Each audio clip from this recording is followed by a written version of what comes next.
Sanibonani bafundi beBhayibheli. Namhlanje sokhuluma ngesihloko sokuthi kahle yiliphi ivangeli okumele ukuthi lishunyayelwe. Ivangeli leBhayibheli lapha kubuKristu. Ngikhuluma kubuKristu. Ingabe ivangeli leBhayibheli noma ivangeli lebandla elithile.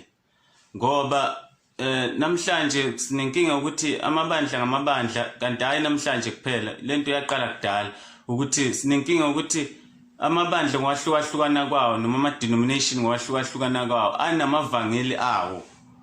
Yabo uthola ukuthi leli bandla linevangeli lalo, leli bandla linevangeli lalo. Kodwa wonke futhi ebesebenzisa lona iBhayibheli esebenzisa amavesi aseBhayibhelini ukuze asekele lawo mavangeli amavangeli abo kodwa okungasiya weBhayibheli.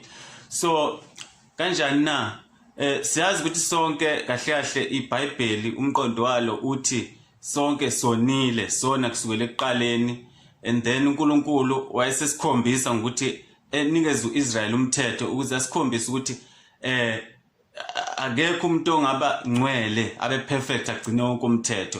Ngakho kwamele ukuthi sonke sibalekele esiphambanweni ukuthi okay ngoba sengizamile yonke indlela ukuthi ngingazama ukuthi ngingene ezulwini ngokwami ngokwenza kwami, uyabona, nge-effort yami, kodwa ngiyabona ukuthi it can help, uyabona, kuphinde futhi kungise esihogweni ngoba futhi mangiphinde ngicheck ukuthi okay ake sicheck ukuthi uzogcine kahle kumthetho, kutholakala ukuthi umthetho awugcinanga kahle.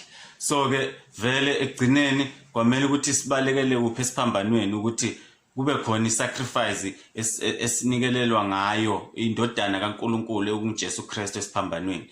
So ukuze okholwayo uye okholwayo ukuthi wafa wavuka efela izono zakhe akholwe ngenhliziyo lapha kwabaseRoma 10 from 9 no 10 ukuthi Romans 10 from verse 9 kuya 10 ukuthi manje ukholwa ngenhliziyo ukuthi uJesu wafa wavuka nokuthi futhi uvuma ngomlomo ukuthi uJesu uyinkosi nomsindisi uyasindiswa, uyabona. So kusho ukuthi ngamanye amazwi uyahlengwa ekuyeni esihogweni bese ungcweliswa ekutheni usuyalungela ukuthi uye ezulwini. So alright,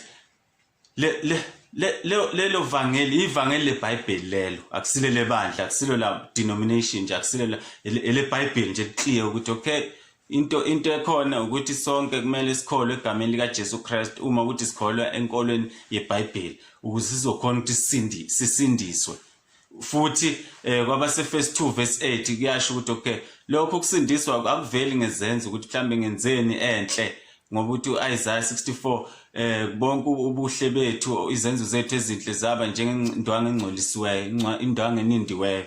So kusho ukuthi noma ngingenza okuningi kangakanani obuhle kodwa ngenxa yokuthi khona ukube engikwenzile lokho kubi nje kodwa noma okubili kuzongifaka esihogweni. So ke alright iyona ngqithi nje yeBhayibheli kahle ukuthi okay sonile sahluleka ukuthi sibe ngcwele ngokwethu, ngakho into ebalekile ukuthi sibalekele esiphambanweni ukuthi sisindiswe ngani kuphela ngani ngegrace ngomusa ngokuthi mawukholwe egameni likaJesu Kristu. So okay ke kodwa sekunama denominations ahlukahlukene. Iproblem ekakhulukazi iproblem enkulu amagama amabandla okuyinto useless kakhulu.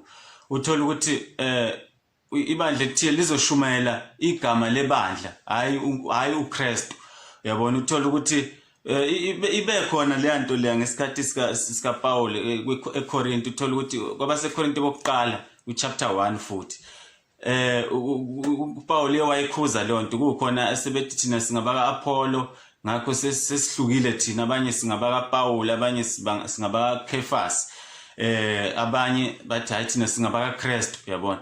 So kunaleyo kuhlukana lokho ukuthi ukuhlukana ukuthi kuzoze kugcineni kwenza ukuthi ibandla nebandla libe nevangeli lalo elihlukile, kanti into wrong leyo. Ivangeli elilodwa kumele lisebenze leli liseBhayibhelini. Wonke umuntu ukuthi uyibiza ngaliphi igama ukuthi ukhethe igama elihle kangakanani eBhayibhelini akusizi ngalutho lokho uma ukuthi anishumayeli lona ivangeli leBhayibheli ungqo. So ke alright iza kanjani lento? Umunye mhlawumbe angaze cabanga ukuthi okay laba babethi bona bona bangabaka Kristu ngoba abanye bathi abaka Paul njalo njalo laba bethi bangabaka Kristu angaze cabanga umunye ukuthi babe right bona kanti no babe wrong babesebenzisa igama la Kristu ukwenza ukuhlukana which is wrong. So ngamanye amazwi noma ungazibiza ukuthi ngoba Kristu noma ungazibize ngani igama elihle kanjani eBhayibhelini asinandaba nalokho esinendaba nakuthi iliphi ivangeli ushumayela. So ke okay kukhona lento ukuthi ukhethe igama elingcono mhlambe eBhayibhelini nje mhlambe let's say njengoba thina mina ngikhonza iZion mina iZion uthola ukuthi mhlambe uzocheck ukuthi intaba yaseSiyoni bekuyintaba enjani ubungcwele njalo njalo.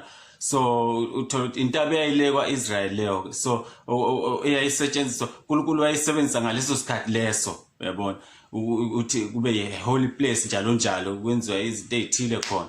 So bese ke ngokuthi ukhethele lo gama eBhayibhelini mhlambe bese ukhona base beshumayela igama lebandla ukuthi bonke abantu engathi bangeza lapha eSiyoni bezokhonza lapha eZion uyabona ngenxa yokuthi igama lalo lihle kangakanani eBhayibhelini which is into wrong uyabona.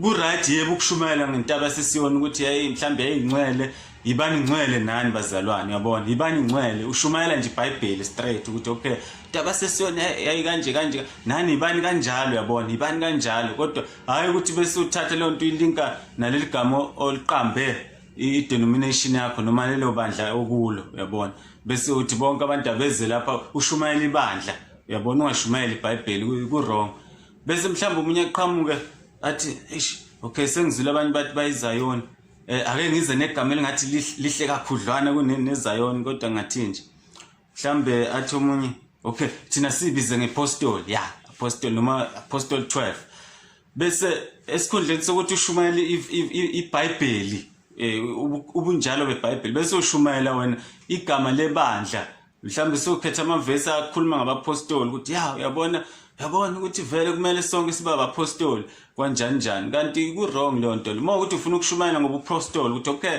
yini igama elithi upostoli lisho ukuthini lisho ukuthi othunyelwe ukwenza ukushumayela ivangeli kaNkulunkulu othunyiwe okay ungashumayela ngobupostoli futhi akunankinga ukukhethela amavesi ushumayele ngobupostoli okay bazalwane kumele sithunywe ukushumayela ivangeli ukhulume nje iBhayibheli unqo ungashumayeli igama lebandla ukuthi ngoba ukhethela amavesi ngoba wenzela ukuthi ufuna bonke abantu beze egameni lebandla lakho uyabona njengokuthi mhlawumbe ufuna ukukhetha igama elihle ukuze abantu benze ukuthi uthi wena ilona sonto kuyilona lona so ke ilona bandla kuyilona lona so ke mhlawumbe umunye ekhetha athi no ngiyawenza wonke amagama amabandla kodwa ke ngeke yabona Roman Catholic Church uyabona bese uzama ukukhetha na ukuthi okay uzoyishumayela kanjani lelo bandla lelo ukuthi abantu uthi wena yilo kuphela ibandla kumele abantu beze kulo uyabona mhlawumbe umunye ethi ake sithi sibandla likaKristu yabona masingathi sibandla likaKristu vele sizokhona bahlule abantu ngoba kahlahle sonke bekumele kahlahle ukuthi sikhonza uKristu yebo sonke sikhonza uKristu kodwa ke lihle impela igama olikhethile eBhayibhelini ukuthi ibandla likaKristu lihle siyalibonga ukuthi ukhethe igama elingathi lihle lingconywana but ke hayi ukuthi uzoshumayeza igama lebandla lakho alisizi ngalutho thina into kufanele ushumayele ukuthi okay mina ngisuka ebandleni likaKristu igama lebandla engiphuma kulo but angishumayeli lona into ngishumayela iBhayibheli ukuthi sonile kumele siye eKristu sonke sikholwe ngenhliziyo sivume ngomlomo ukuze sizosindiswa ukuze singene ezulwini mhlambe nami sengingazama uqhamuka ukuthi okay awuthi ngibo mhlambe kodwa ngathi nje iliphi igama lingathi lingcono kunawo noma ngithi New Jerusalem okay ake ngithi ibandla lami New Jerusalem yabona okay mangithi New Jerusalem abantu ngathini ngihamba ngiyokhetha lapha kosambulo lapha ekugcineni makuveza ukuthi New Jerusalem yakhiwa ngenhlobo eljani yamatshe ya precious stones ukuthi futhi New Jerusalem idolobha lapha abangcwele abayohlala khona ingunaphakade mase kuhlulelwe yonke into kwahlulelwa waqedwa manje yabona mangakhethe lelo gama lelo New Jerusalem ngizokwazi bawina abantu ukuthi bonke beze sontweni lami which is wrong but ungashumayela ngeNew Jerusalem yes ukuthi bazalwane masikholweni nakho elikushoyo iBhayibheli ukuthi vuma ngenhliziyo ukholwe bese uya kube ukulunga ukuvuma ngenhliziyo bese ukuvuma ngomlomo kube ukusindiswa. Khethani ukholwa bazalwane, thathani nangu uJesu ukuze nali i-construction eNew Jerusalem ukuze nizokhona ukuba ama-citizen eNew Jerusalem kusasa, ukuze nizokhona ukuphila endaweni enhle kangaka kanje moshumayela ngeNew Jerusalem ushumayela ngendlela vele iBhayibheli elishonga eliveze ngayo ukubaleka kweNew Jerusalem. Alivezanga iBhayibheli ukuthi ukubaleka kweNew Jerusalem ukuthi kumele ukuthi uyokhonza ebandleni elibizwa ngaleyo nto leyo, ngoba lingabizwa ngeNew Jerusalem ibandla lakho kodwa uthola ukuthi iy'thelo zena zisho lokho, or libizwe ngebandla laKristu kodwa uthola ukuthi iy'thelo noma ivangeli lenu alisho lokho, or libizwe ngabapostoli or iZion or ini noma i-Assemblies of God noma i-Catholic noma ngabe yini, yabona. So into engizoyimemezela lapho ukuthi asishumayeleni iBhayibheli hayi amabandla, ngoba leyo nto ingozi kakhulu leyo nto ukuthi nishumayele ibandla, ngoba uyothola mhlawumbe umuntu mhlawumbe usezayo ukhonza eZion bese wena uyamthatha uthi okay woze ebandleni lami noma i-Assemblies of God, mhlawumbe umshumayeze ngebandla i-Assemblies of God ngenza isibonelo, momshumayeza ngalo ibandla bese umuntu mayesefika lapho-ke usezoyitshela ukuthi usengcono la khona selingcono leli bandla kunaleli kade ekulo, uyabona.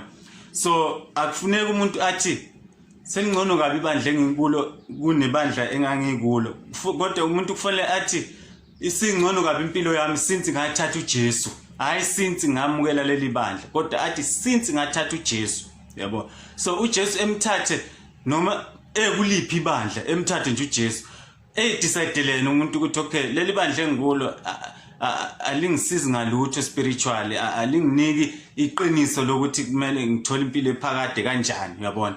Kube uye umuntu oyikhethela ukuthi nala ibandla elineqiniso engizothola kulo iqiniso, hayi ukuthi wena ushumayele ibandla, yabona. So shumayela iBhayibheli, shumayela ubunjalo beBhayibheli, umuntu ayikhethelene ukuthi no man yazi la ngikhona ngiyabona ukuthi angilithole leli vangeli and ngisewumuntu osafuna ivangeli, mina osalilambela ivangeli, osafuna ukuthola ulwazi kahle kahle leBhayibheli. Ake ngiyeke la ngikhonza khona ngiye kuleli bandla leli, ngoba kukhona okuningi engizokuthola engizokufunda ngoba bashumayela iBhayibheli hayi ibandla. Ubungozi bukuphi na umuntu mawuzoshumayela ibandla ngasikhathi umzuzile wangena kulelo bandla, omunye uzorelaxa engasafuni ukuthi akholwe yena, ngoba ukukholwa kuyisinqumo, i-decision oyithathayo wena phakathi kwakho noNkulunkulu. Sengithatha i-decision manje ukuthi sengiyamukela wena, sengiyazinikela, I surrender my soul, thatha impilo yami yonke, anginakho okunye engakunika khona kodwa thatha uqobo lwami. So kuyisivumelwano phakathi kwakho noNkulunkulu, akusikho isivumelwano nebandla. Manje umuntu uzothatha sengathi okay ukuthi nje sengikhonza la kuleli bandla leli ngoba linegama eli-right vele okuthiwa yilona bandla lokumele umuntu akhonze kulo, kusho ukuthi vele sengisindisiwe, kusho ukuthi vele mangifa sengiyobona uNkulunkulu, only to find ukuthi myself umuntu uyithole sesisihogweni. Ngani? Ngoba akamukelanga ukukholwa kuyikhona khona, ukukholwa kuyikhona khona ngokwamukela nje uJesu kuphela, hayi ibandla, hayi umfundisi, hayi ubani, hayi umprofeti, hayi ubani, hayi uSipho lokhulumayo, kodwa ukwamukela uJesu, ukwamukela uKristu. Ngani? Nge-information yeBhayibheli, ngegospel yeBhayibheli, hayi ebandla elithile. So kunamabandla ashumayela ivangeli elingekho eBhayibheli, ngoba ongathi uyochecka ngempela ucheck ukuthi ngempela kukuphi eBhayibheli lapho mhlambe noma uJesu noma abafundi baJesu noma ubani komunye noma umprofeti weBhayibheli owathi yabona ekugcineni uma uJesu esefikile wahamba ubuyele ezulwini kuyomela ukuthi bonke abantu benze ibandla elithile elilodwa elizobizwa ngokuthi mhlambe Apostolic Church noma Zion noma ibandla likaKristu noma Assemblies of God, noma ungafuna uzukhathale into ungathi mhlambe uyithole esho lokho, kodwa abantu ngoba banokuhlakanipha kwasemhlabeni uzokhona umuntu ukuthi athatha amavesi azokhona ukuthi adide ingqondo yomuntu osuke ngekho matured ezwini lenkosi, thatha amavesi athile ukuthi yabona ivesi liyasho kanje ngakho kufuneka ukuthi uze la kuleli bandla likho elinye ibandla eli-right kunaleli, ngenxa ukuthi umuntu akabi matured athatheke ngaleyo nto le ayongena kulelo bandla bese ejeli sekukholwa lokho ukuthi usekulelo bandla lokho akasekho kuleli abandla, yabona. Bese lokho kumenza ukuthi umuntu ayesihogweni, and masiyeke lonto leyo bazalwane, ikakhulukazi abaholi bamabandla, ngoba siyobuzwa ngayo lithi iBhayibheli abafundisayo iBhayibheli bazojudge strictly phambi kwesihlalo sokwahlulela. Leyo nto leyo izosifaka enkingeni phambi kwesihlalo sokwahlulela ukuthi wena washumayela igama lebandla, into engashongo ukuthi yenze. Ngathi mina sishumayela iBhayibheli, shumayela information engunike yona ezwini lami, umuntu aphendukele kimi mina uNkulunkulu, hayi ibandla. Ukuyinikela ebandleni akukho wrong, ukuthi ngoba i-denomination othanda ukuthi ube ngaphansi kwayo, ukhonze ungaphansi kwayo, ukhonza kodwa uNkulunkulu. Into eyipriority kuwe kube ukhonza uNkulunkulu, kube ukuthi iBhayibheli lithini, hayi ukuthi ibandla lona ivangeli lebandla lithini. So ilokho nje bengithi ukuqwashisa kukho ukuthi ngoba uyabona ukuthi igama lebandla lithini, uNkulunkulu akazi nje abe nendaba nayo. Even kwisambulo uJesu sebuya kwisambulo kumpostoli uJohane, esizokhipha isambulo kumpostoli uJohane kwisambulo from chapter 1 chapter 2 njalo njalo uze kufika chapter 3, wayekhuluma namabandla athi ahlukahlukene, amabandla ahlukahlukene namagama ahlukahlukene, kodwa engakhulumi ukuthi Apostle John hamba batshela abantu ukuthi abayeke ukuthi babe amabandla lapha nalapha nalapha, abahlangane babe ibandla elithile. Ngifuna igama elithile lebandla, nali igama elithile engifuna bayibize ngalo. Kodwa cha, into ayenza wathi kulungile bengosekanam njalo phekanam obanibani Efesu obanibani lawo oSardis lawo masonto lawo, but anginankinga ukuthi abizwa ngokuthini, ukuthi awakuphi indawo noma abizwa ngokuthini. Kodwa into enginendaba nayo ukuthi hamba ukhuza ibandla lokuthi aleke lokho lenze lokho phela okufunwa yimina, okufunwa iBhayibheli. Ibandla lithila leke lokho lenze lokho njalo njalo, njengokuthi njenganamhlanje uma ukuthi wena unenkinga yamabandla amanye, it's fine ukuthi mhlawumbe unenkinga ukuthi awashuma awenzi ngendlela okuyiyona, mhlawumbe usungawakhuza ukuthi okay yekani lokho nenza ukuthi, yabona ukuthi bayibiza ngebandla ngegama elithini, akusinto iBhayibheli ekuveze njengento ebalekile. Ukuthi mhlawumbe ukuthi unendlela ukuthi ungabakhuza ukuthi okay leli vangeli lishumayela akusilo bafethu, nali ivangeli okuyilo, yabona. Or mhlawumbe wena ushumayeza abantu ukuthi okay nali ivangeli okuyilona, abantu beze kuwe bezokhonza nawe ngenxa ukuthi bebona ivangeli oshumayela ukuthi liyilo leBhayibheli, hayi ukuthi uthi wena abantu abeze kuwe ebandleni okulo ngenxa yegama lalo. Lokho ku wrong, lokho kushumayela ibandla, kodwa ku right ukushumayela iBhayibheli egameni leNkosi uJesu Kristu. Amen.